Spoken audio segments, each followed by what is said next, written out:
So now अब हम इसकी बात कर लें, किसकी, सुपरपोजिशन प्रिंसिपल के स्टेटमेंट की। तो हम पहले लिखेंगे यहाँ स्टेटमेंट, थोड़ा सा टाइम तो लगेगा बट हमारी चीज़ें क्लियर हो जाएंगी। और इसको हम आराम कर देते हैं, आप लोग चेक कर लिया होगा शायद आप लोगों ने। नाउ स्टेटमेंट, तो सुपरपोजिशन इट स्टेट्स दैट, ऐसे लिखेंगे, it states that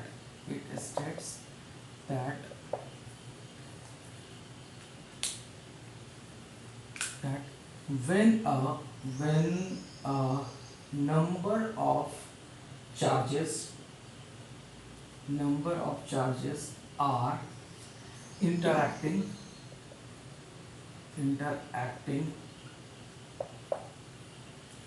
a number of charges are interacting with each other,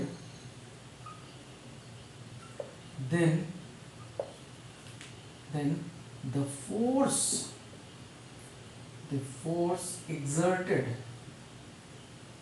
exerted on a charge due to other charges is the vector sum of all the forces, right?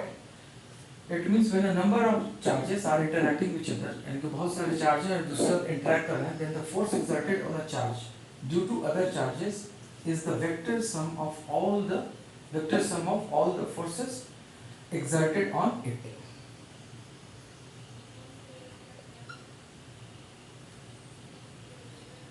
Due to other charges, ठीक है।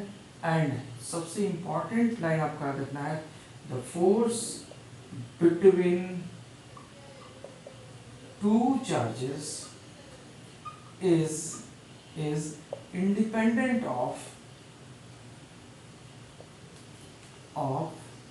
other charges, is not, so force between two charges is not affected by the presence of other charges।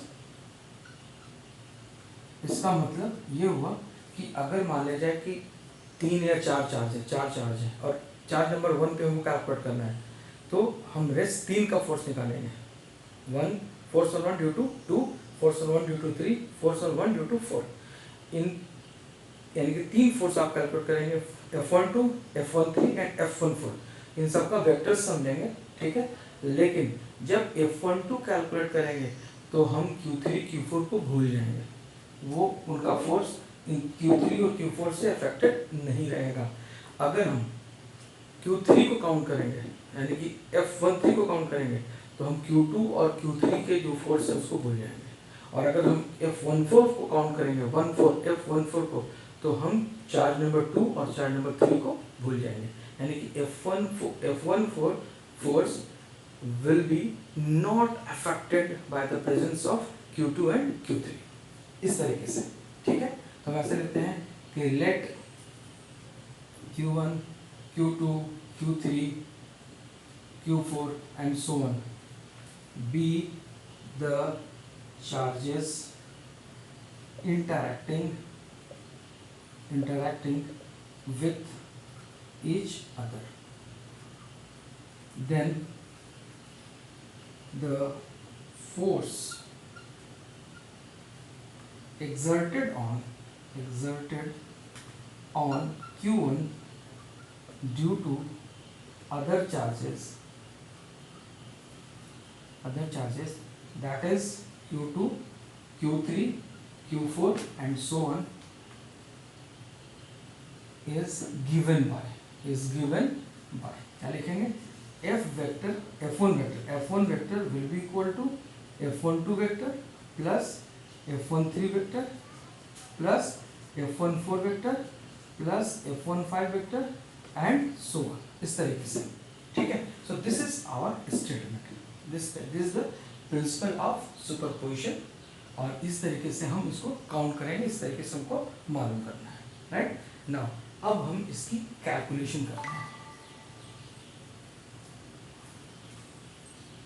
मान लिया जाए कि आपके पास charges, दो charge रखे हुए हैं। एक चार्ज हम सबको तो हम दिखा नहीं पाएंगे, तो हम एक चार्ज ये लेते हैं, ये Q2 हम यहाँ रखते हैं और Q3 हम यहाँ रखते हैं। इनकी पोजीशन वेक्टर क्या होगी? तो पोजीशन वेक्टर होगी R3। इसकी पोजीशन वेक्टर क्या होगी? मैंने आपको पिछले लेक्चर में बताया है। और इसकी पोजीशन वेक्टर क्या होगी? तो ये हमारा R1 वेक्टर होगा, ठीक है।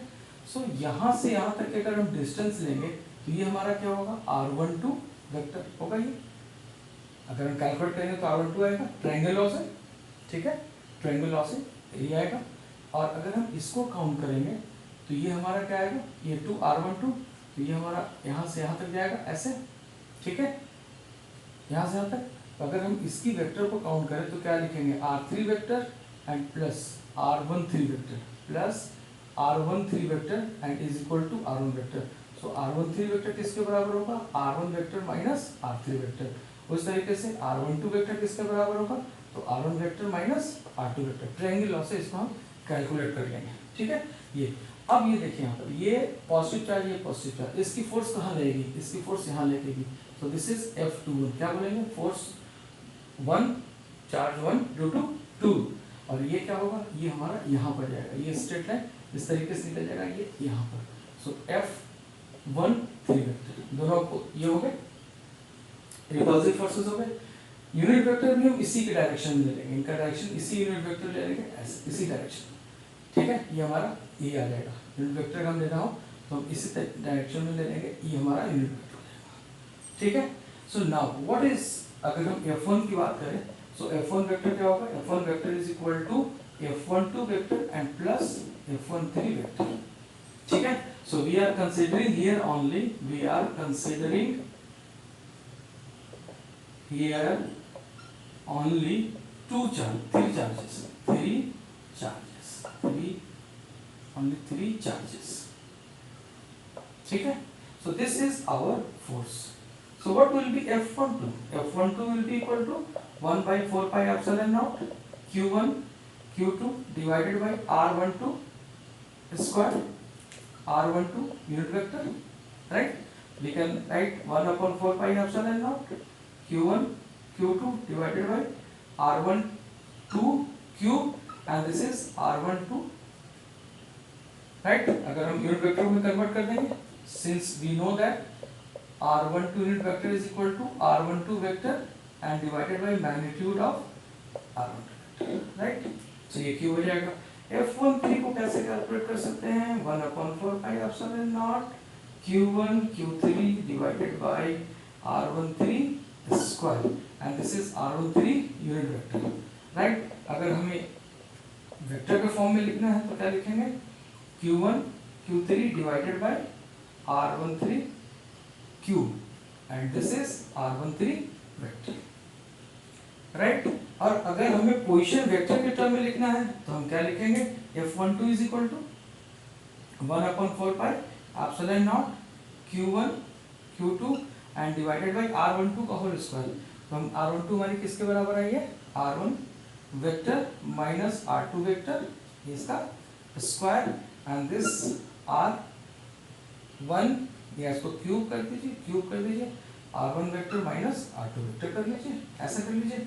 और F13 की बात करनी है तो आप ऐसे लिख सकते हैं 1 upon 4 pi epsilon naught Q1 Q3 divided by R vector minus R3 vector cube and this is R1 vector minus R3 vector। इस तरीके से हम कैलकुलेट कर सकते हैं। This is Newton and this is Newton, fine। So this is the way, यानी कि ये दोनों पॉजिटिव चार्ज रिपेल करेगा, इस तरफ फोर्स होगा, ये दोनों पॉजिटिव फोर्स इस तरफ रहेगा, और इन दोनों का जो वेक्टर सम होगा, अब आप वेक्टर सम इस तरीके से कैलकुलेट कर सकते हैं पैरेललोग्राम मेथड से। तो हमारा वेक्टर आ जाएगा and this will be equal to F1, right. इस तरीके से हम कैलकुलेट करेंगे। सो F1 एंड 3, अब हम क्या कैलकुलेट कर सकते हैं? अब हम फोर्स की वैल्यू लिख सकते हैं, तो फोर्स की वैल्यू लिख लीजिए। What is the value of force? So F1 vector will be equal to 1 upon 4 pi epsilon naught Q1 Q2 by R12 vector r12 cube r12 vector plus 1/4 pi epsilon naught q1 q3 and divided by r13 cube r13 vector, right. So f1 vector will be equal to 1/4 pi epsilon naught and q1 को आप बाहर निकाल सकते हैं, bracket में क्या बचा r q2 r12 cube r12 vector and this is q3 r13 का cube r13 vector, right. So अगर हमें n समेशन इसका लेना पड़े तो हम क्या लिख सकते हैं q1 by 4 pi epsilon naught summation I is equal to 2 to n और यहाँ लिखेंगे qi, यहाँ लिखेंगे qi 2 का क्यूब और यहाँ लिखेंगे r1 I vector and plus and so on 2 तो q2 यहाँ पर आपका 1 sorry this is 1 into I 2 r12 vector आ गया पूरा। अब हम n equal to I equal to 3 करेंगे तो ये 3 और ये 3 and so on. So f1 vector हमारा जनरल टर्म के लिए इस तरीके से हम लिख सकते हैं। This is all about your superposition principal और अभी हम इस पर एक प्रॉब्लम करेंगे जिससे आपका कंसेप्ट बिल्कुल ही क्लियर हो जाएगा, बिल्कुल crystal clear, nothing to worry about. Okay right, so thank you for today और इसके बाद हम मिलते हैं फिर प्रॉब्लम वाली क्लास में। Right, thank you.